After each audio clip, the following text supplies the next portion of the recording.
Thank you. I think I said this earlier, instruction, our teachers, our principals, our school sites is the place where our young people need to be cared for the most.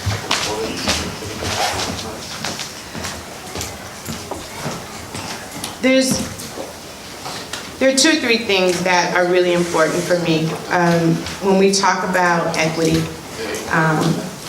We have to get comfortable with, even being uncomfortable with, talking about the fact that the children in our school system that are suffering the most are children of color. And so there is a need for our teaching force to recognize and look at where there may be unconscious bias, where there may be a lack of understanding of cultural pedagogy that is responsive and appropriate for our students, where we are looking at a community where some children are traumatized. Are our teachers equipped in that particular kind of way? I am not one that pathologizes students, so I do not believe that every classroom should have a social worker in it or a psychologist in it. I'm not interested in necessarily that paradigm. I'm interested in us understanding how to best teach urban students with all that they bring to the table, and that we actually value that as real assets, so that we have to show up differently as teachers and as educators. I think that there have been incredibly promising programs. Teach Tomorrow Oakland has a model that is very strong around 5-year commitment, really removing barriers. It's not so much about the recruitment. The question is how do you retain? And I would speak to a little bit on the pay piece, is that I think that we need to think about how we pay our teachers depending on kind of where they are sitting in their years of service. You know, would it be important for us to encourage and pay more to a 3rd year, 4th year teacher or a 5th year teacher who typically leaves our district? So I think that we have to be more creative around that pay scale. So to speak a little bit on the pay, it's not just pay more, but think about where that pay, who's receiving that pay for what kind of services or what kind of work they're doing. Let me go back to even the teacher pipeline kind of idea. As we grow as a school district, right, as we think about the fact that we need to graduate more students, therein lies an opportunity for us to get students that are going to be our math teachers, that are going to be our science teachers. And so we have linked learning, we have opportunities for us to build our student population in order to be a part of creating an effective workforce. And then I would say that there are a number of other organizations. Really what's coming up in my head is Teach for America. And thinking about the commitment that they made, they provide like about 2 or 3% of our teaching force. But the commitments that they've made around them being accountable to results in their contract. So I want to see, I think, more kind of aggressive partnerships that we can be doing where people are saying we are supporting teachers, we're going to get in and talk about barriers that we need to remove. As a policymaker, maybe we should be paying attention to what is happening in Sacramento as it affects teachers and supports that they need. Thank you. Our next question is from Autumn.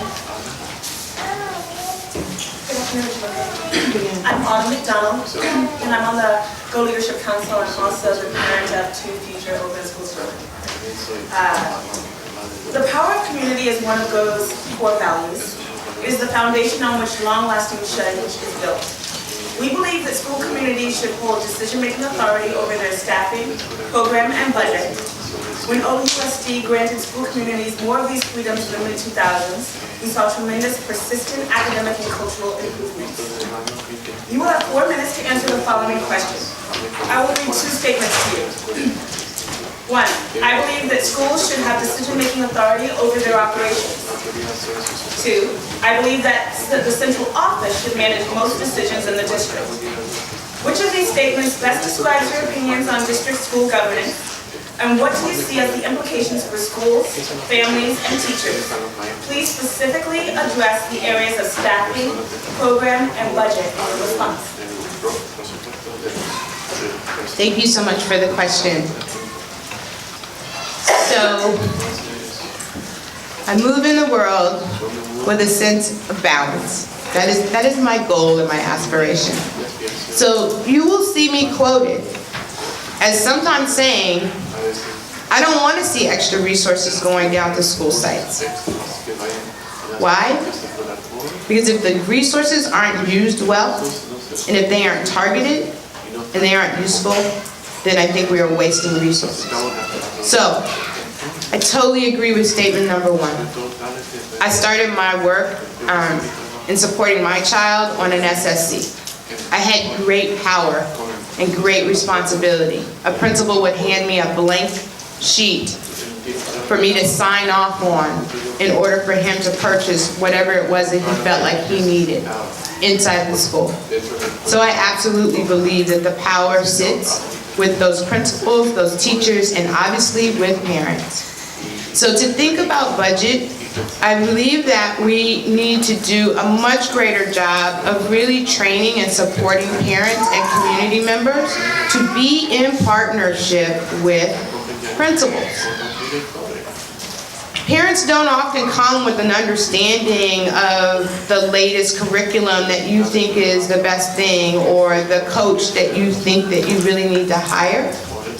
In my estimation, we need to slow down and provide families and parents an understanding of why that is important, so that then we can begin to kind of track, evaluate, assess whether or not we're making good decisions around how we use those particular resources. So that's my caveat on it, right? I think I want us to be mindful of the resources.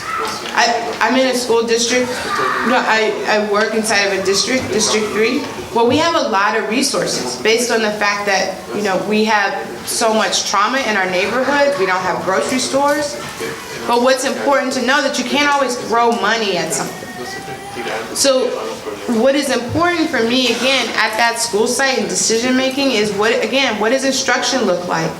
Who are the teachers that are there? So the programming, as much as it's about young people and what's happening in those classrooms, I want to know that at school sites the programming is geared towards teachers that are growing, that are developing, that are on their own kind of leaning into their growing edge, that they're comfortable with critique, that they're comfortable with support to grow and to develop themselves. So a principal, communities at the site level need to be thinking about who's holding that work and how they're doing it.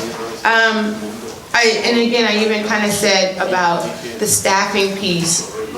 I would love to see much more kind of creative thinking about who the staffing is inside of our schools. We've been talking a lot about personalized learning and thinking about how do we meet young people where they're at? How do we kind of shake up this educational system that's been around for hundreds of years and kind of been, at this particular point, at least for Black and brown children, the same kind of results are coming out for us over a few decades now. And so, yeah, what does that staffing need to look like? Is it we were talking earlier about teachers and barriers to getting there. Sometimes we need those community members to be in classrooms and supporting students in some kind of way that may not have PhDs, that may not have credentialing. But we also need teachers that are, again, trained well, that know how to support urban students, that know how to think about just think about how the assumptions that we make about how schools need to be. So I'd like to see that level of autonomy at the school site, obviously. Next question is from Danielle. Good afternoon. I'm Danielle. Hello. I'm an OSD parent and a leader of United Families Building Community. There are over 49,000 Oakland students in public schools, of which about 12,000 attend charter schools. OUSD has recently announced an initiative called the Equity Pledge, which is meant to create a new culture of cooperation between district and charter schools. As a result of this cooperation, new agreements can be created to address equity issues in a number of areas between district and charter schools. Ultimately, it should strengthen public education across the city. Equity issues do exist across district and charter schools, and that addressing these issues head-on will ensure a higher quality education for more students. GO believes that cooperation between district and charter schools is not simply best practice, but is necessary for a healthy whole. Everybody will have to and should make compromises on behalf of Oakland students. So you will have 4 minutes to answer 2 parts of this question. First, do you support the Equity Pledge Initiative? Why or why not? Secondly, do you believe that you will hold some responsibility towards charter school students? Why or not? How will this affect your decision as a school board member? Great, thank you for the question. What you also will know in my history for the last 8 years is that I've talked about how do we smudge the line between the traditionals and the charters. Can we actually stop drawing the line in the sand every time this comes up, the conversation about how do we teach our children.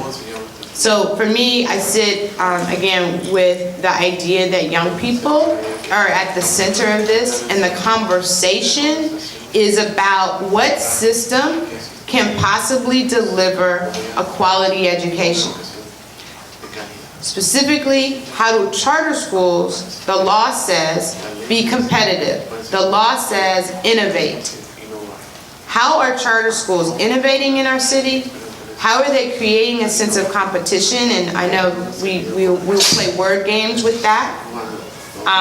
But again, for me, sometimes I have to get personal.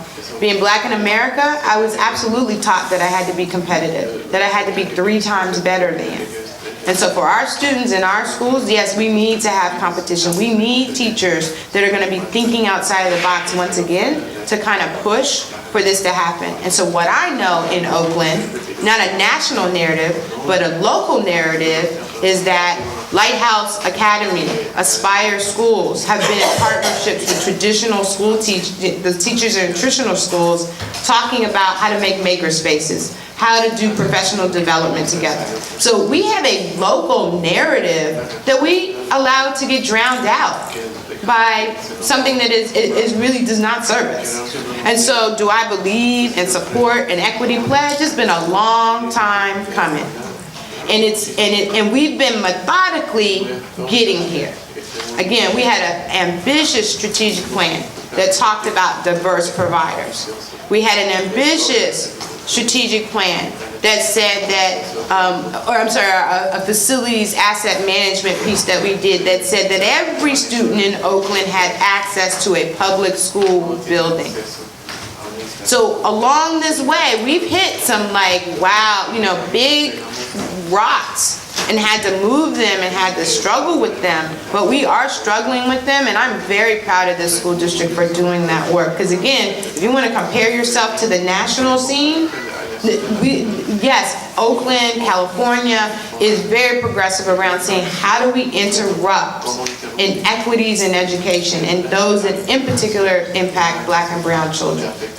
So this equity pledge, when I went to the initial kind of meeting where they pulled in community members, I thought it was incredibly powerful because it's a breadth of work that has to happen, right?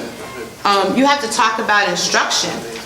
You have to talk about facilities. You have to talk about these things like governance. You have to actually talk about, like we're leaning into, right?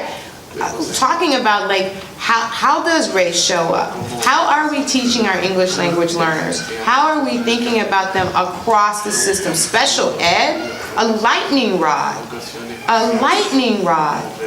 So how do we spend more time talking about a student who has specific needs and special needs? How do we innovate? How do we create the right spaces for them to be educated in? And we do that collectively as a city of Oakland and as a school district. So I don't have any more time to just tell you I will be responsible for charter school students. And how do they affect my decisions as board members? I do want to see charter schools be innovative. I want them to continue to lean in and teach. I want them to build up parent voice. Thank you, sorry. David Stein, has the next question. I'm David Stein, I'm a lifelong Oaklander, graduate of the Oakland Public Schools. I'm on the go.